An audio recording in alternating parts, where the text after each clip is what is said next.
Yo, welcome back, kembali lagi di channel Atwa Hayato.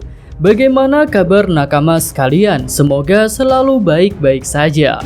Setelah Kid dan Law menggunakan awakeningnya, keadaan tempat mereka bertarung jadi porak-poranda. Para Kroco Kaido terkejut karena seorang Yonko seperti Big Mom bisa terkena serangan telak seperti itu. Di sisi lain, Law dan Kid terlihat kelelahan setelah menggunakan kemampuan tersebut. Lalu Law bertanya kepada Kid seberapa besar medan magnet yang bisa dia berikan kepada objek serangannya. Tapi Kid tak menjawab pertanyaan itu. Dia mengatakan bahwa tak mau membongkar semua kemampuannya di hadapan Law. Nah, di sini Kid terlihat cukup cerdik karena tak mau buka-bukaan kartu pada Law. Karena bisa saja mereka yang saat ini beraliansi akan jadi musuh di kemudian hari. Lalu tak lama kemudian Big Mom bangkit. Hal itu cukup membuat Law terkejut. Nah, kebangkitan Big Mom dan berakhirnya efek awakening Jiki-Jiki no Mi mungkin tak seperti yang kita harapkan ya. Mimin sendiri merasa begitu. Sebelumnya Mimin berharap bahwa daya magnet yang diberikan oleh Kid itu akan berlangsung cukup lama, hingga membuat Big Mom benar-benar terhimpit oleh besi-besi yang menuju kepadanya. Tapi kenyataannya Big Mom hanya tertimbun oleh tumpukan besi rongsokan itu. Lalu Big Mom yang terlihat terluka menurut Mimin karena kemampuan Law yang sudah mengoyak organ dalam Big Mom hingga membuat pertahanan fisiknya menurun. Bayangkan jika sebelumnya Big Mom tak mendapatkan luka dalam dari Law, maka serangan besi-besi dari awakening Kid itu mungkin hanya akan terasa gatal oleh kulit luar Big Mom yang sangat keras. Nah, lanjut, setelah bangkit Big Mom menggunakan kemampuan Soul Focus untuk mengambil jiwa dari para anak buah Kaido. Kemudian memberikan jiwa-jiwa itu kepada tumpukan besi rongsokan dan membuatnya menjadi homies. Nah, adegan Big Mom memberikan jiwa kepada tumpukan besi yang sudah lepas dari tubuhnya itu terlihat cukup ganjil. Sebelumnya sih Mimin berpendapat jika memang Big Mom akan memberikan jiwa kepada besi-besi itu. Tapi ketika besi itu masih menempel di tubuhnya, dan dengan menghilangkan sifat alami dari bahan besi, Big Mom bisa melepaskan besi-besi itu. Tapi nyatanya efek magnet dari Kid sudah hilang sendiri tanpa Big Mom melakukan hal tersebut. Oke, setelah merubah besi-besi rongsokan jadi homies, Big Mom mengeluarkan sedikit jiwanya yang merupakan 1 tahun umurnya. Lalu jiwa itu dia makan. Dan hasilnya Big Mom jadi tambah besar dan juga jadi terlihat lebih kuat. Ya, di sini Big Mom memang mengatakan bahwa memakan usia jiwanya selama 1 tahun bisa membuatnya bertambah kuat. Tapi Mimin melihat ada fungsi lain dari kemampuan spesial Big Mom itu, yaitu penyembuhan diri. Karena Big Mom sendiri mengakui bahwa dirinya mendapatkan rasa sakit yang sudah lama tidak dia rasakan. Tentu itu merupakan luka dalam yang harus segera disembuhkan dengan kemampuan khususnya itu. Kemudian setelah itu Big Mom mengatakan sesuatu tentang sepak terjang Luffy, Kid, dan Law yang menurutnya akan mengincar tahta Yonko. Dan Big Mom pun mempersilahkan mereka untuk mencoba merebut tahta Yonko dari dirinya. Nah, selanjutnya bagian kesukaan Mimin nih, di mana Kid dan Law tak terlihat putus asa setelah melihat wujud Big Mom yang bertambah besar dan bertambah kuat. Mereka terlihat masih mau berjuang habis-habisan untuk melawan Yonko itu. Padahal sebelumnya mereka mengatakan bahwa setelah menggunakan awakening, mereka akan kehabisan stamina. Karenanya kemampuan itu mereka simpan untuk saat-saat terakhir. Tapi mengapa setelah serangan itu gagal, Kid dan Law masih bisa tenang? Nah, Mimin rasa jawabannya adalah karena awakening keduanya memang belum berakhir. Ya, awakening adalah bangkitnya kemampuan terhebat dari sebuah Devil Fruits. Dan menurut Mimin itu adalah sebuah keadaan, bukan hanya sebuah serangan saja. Jadi Kid dan Law masih bisa berjuang untuk melawan Big Mom karena memang masa awakeningnya belum berakhir. Dan kedepannya mungkin mereka akan mengeluarkan kemampuan-kemampuan lain yang sudah berada pada level awakening Devil Fruits-nya. Oke, kita tinggalkan pertarungan Kid dan Law versus Big Mom dan beralih pada pertarungan Drax versus Apu. Pertarungan kedua Supernova ini berlanjut setelah kesepakatan tidak tercapai. Drax menegaskan akan setia kepada Luffy dan pasukan aliansi. Lalu di sini Drax juga berhasil membongkar rahasia kemampuan Apo. Ya, walaupun Drax mendengar serangan Apo, serangan itu masih bisa dihindari selama dia mengamati kemana mata Apo melirik. Apo pun terlihat panik karena titik lemahnya itu sudah terbongkar.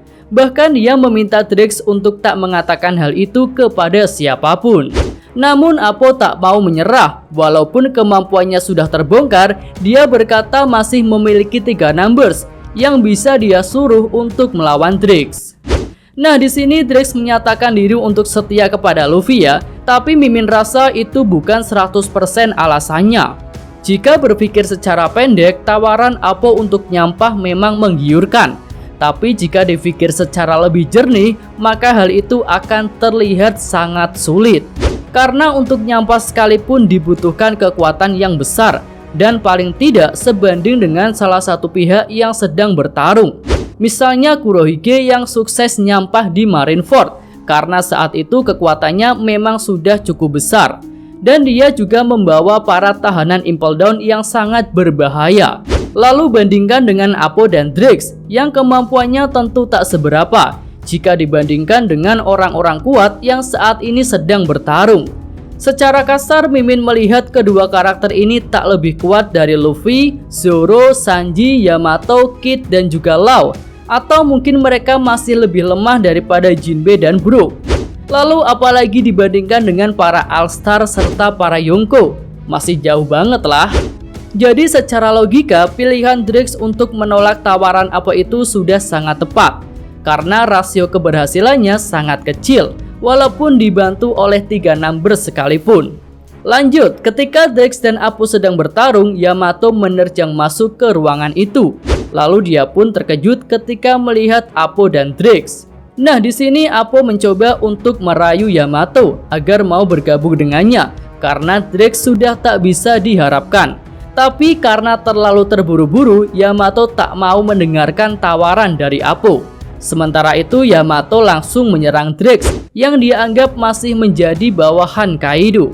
Tapi Drax mengatakan bahwa saat ini dia berada di pihak pasukan aliansi. Yamato pun percaya dan dia meneruskan perjalanannya ke ruang bawah tanah. Lalu di sini ada sedikit adegan kocak nih, di mana Drax langsung tersungkur ketika mencoba menahan serangan dari Yamato. Saat itu Drax terlihat konyol banget di hadapan Yamato. Lalu ketika melihat Yamato datang, salah satu numbers yang bernama Fuga mengejarnya. Sebelumnya di video shop yang lalu, Mimin menduga jika Fuga mengejar Yamato untuk menyerangnya. Tetapi setelah chapternya rilis, ternyata numbers itu tak terlihat ingin menyerang Yamato. Dia malah terlihat ingin membantu anak Kaido itu. Ya, setidaknya itu yang dikatakan oleh Apo. Lalu memanfaatkan kekacauan itu, Apo mencoba untuk kabur dengan 2 numbers yang tersisa. Tapi Drax menyadari hal itu, dan tentu dia tak akan membiarkan Apo kabur begitu saja. Selanjutnya, scene menunjukkan keadaan berbahaya yang sedang dialami oleh Robin. Karena 2 CP0 yang mengincarnya sudah sampai di lokasinya. Wah, bahaya nih. Ya, tentu mereka akan dengan mudah menemukan Robin ya, karena selama ini sudah memantau pergerakan Robin menggunakan Meris.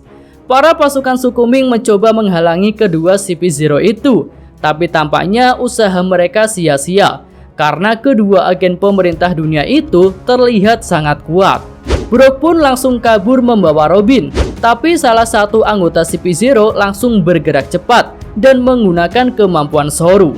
Robin pun berkata bahwa dalam kelompok CP0 sekalipun, orang-orang bertopeng itu lebih spesial. Ya, tampaknya Brook dan Robin tak akan bisa melawan para CP0 itu. Tapi tenang aja, masih ada Om Jinbe yang menurut Mimin akan segera muncul untuk menolong Robin. Clue kedatangan Jinbe ini bisa kita lihat saat Brook yang sempat menghubunginya. Lalu riwayat pertarungan Jinbe dengan Husu yang juga merupakan pengguna Rokushiki tentu akan cocok jika Jinbe harus berhadapan dengan pengguna Rokushiki yang lain, yaitu para CP0 ini. Ya, semoga aja Om Jinbe bisa berbuat banyak untuk menolong Nico Robin. Nah, adegan beralih kepada Sanji yang sedang bersama beberapa wanita. Tapi wanita-wanita itu menghunuskan senjatanya kepada Sanji. Ternyata Sanji dituduh telah menyerang mereka, hingga salah satu geisha mengalami luka-luka. Nah, untuk adegan ini Mimin sendiri gak yakin sih jika Sanji pelakunya, karena seperti masih ada sebuah alur kosong yang nantinya akan membuat kita terkejut. Dan serangan yang dilakukan Sanji kepada wanita itu juga tidak diperlihatkan. Lalu ada yang menarik dari penampilan Sanji di chapter ini, yaitu alisnya udah berubah bro. Di chapter sebelumnya ketika Sanji menerima serangan pedang dari Queen, alisnya masih sama seperti biasa. Tapi di chapter ini alis Sanji sudah berubah jadi seperti saudaranya yang lain. Jadi bentuk melingkarnya itu tak dekat dengan mata, tapi sudah berbalik menjauhi matanya. Ya kira-kira memang sama persis lah dengan alis saudara-saudaranya yang lain. Dan apakah itu tanda bahwa Sanji sudah kehilangan perasaannya? Entahlah. Mimin belum yakin tentang hal itu, tapi Mimin cukup yakin jika itu merupakan tanda kebangkitan kemampuan cyborgnya. Lalu setelah merasa bahwa dirinya telah menyerang wanita, Sanji jadi putus asa. Dia pun berpikir tentang orang seperti apa yang dibutuhkan Luffy untuk menjadi Raja Bajak Laut. Apakah orang yang tak berdaya di hadapan wanita atau prajurit sains yang berhati dingin? Dan akhirnya Sanji pun sudah memutuskan untuk tetap jadi dirinya yang seperti ini. Dia pun menghancurkan Red Suite-nya. Nah, Mimin rasa sudah terlambat sih jika Sanji menghancurkan Red Suite-nya dengan niatan akan menghilangkan kemampuan cyborgnya itu. Dan dia hanya akan kehilangan kemampuan menghilang dan baju tempurnya. Tapi untuk kekuatan cyborg Sanji sudah terlanjur bangkit. Dan hal itu bisa terlihat dari alis Sanji yang sudah berubah. Selanjutnya Sanji menghubungi Zoro dan mengatakan bahwa Zoro harus menghabisi dirinya jika di akhir pertempuran ini dia kehilangan jati dirinya. Zoro sih sebenarnya gak begitu paham apa yang dimaksud oleh Sanji, tapi dia menyetujuinya. Nah, di sisi lain Zoro sendiri memang sedang kerepotan untuk melawan King yang terlihat sudah menggunakan wujud full Zoan-nya. Ya, di sini Bang Oda kembali memberikan drama kepada Sanji yang sudah banyak diterima Sanji di arc Whole Cake. Tapi menariknya dalam drama kali ini Bang Oda membawa Zoro yang selama ini terlihat bersaing ketat dengan Sanji. Bahkan para fans mereka pun terlihat tak bisa akur. Lalu keputusan Sanji untuk memilih Zoro tentu adalah keputusan yang tepat. Karena selain Zoro tentu orang yang bisa mengalahkannya adalah Luffy. Tapi tentu saja Luffy tak akan mau jika harus menghabisi Sanji. Karena di Whole Cake sendiri Luffy sudah mati-matian akan membawa Sanji kembali. Yuk selanjut kita beralih ke panel terakhir pada chapter ini. Setelah menghancurkan Red Suite dan sudah menghubungi Zoro, Sanji pun memutuskan untuk serius melawan Queen. Dan dia terlihat sudah menerima takdirnya sebagai orang yang punya kekuatan dari Jerman. Nah, hal ini sesuai dengan langkah pertama yang harus dilakukan Sanji untuk bisa mengalahkan Queen, seperti yang sudah Mimin bahas pada video yang ini. Dan masih ada 2 langkah lagi yang harus dilakukan Sanji agar dia bisa mengalahkan salah satu komandan Kaido itu. Bagi yang penasaran 2 langkah apa itu, silahkan ditonton aja videonya. Oke. Selanjutnya Sanji bergerak sangat cepat hingga menurut Queen telah menghilang. Padahal Sanji hanya mengaktifkan kemampuan Hell Memories. Iya, kemampuan Hell Memories ini pernah digunakan Sanji ketika mengalahkan Wadatsumi di arc Fishman. Sanji menggunakan jurus itu untuk membakar memori yang tidak menyenangkan saat bersama para Okama. Dan sepertinya saat ini Sanji ingin membakar ingatan yang tidak menyenangkan bersama dengan keluarga Fishmock dan pasukan Jerman Double Six. Ya, setelah menerima serangan itu, tubuh Queen terlihat terbakar membara, sama seperti yang terjadi pada Wadatsumi. Tapi tentu saja Queen belum dikalahkan. Dan setelah ini, pertarungan keduanya terlihat akan berjalan lebih menarik. Ya, itu aja review chapter kali ini. Dan mudah-mudahan nakama sekalian sudah bisa membedakan ya antara segmen full shop dengan segmen review. Karena di full shop Mimin hanya menyampaikan alur ceritanya aja, atau istilah kerennya storytelling gitu.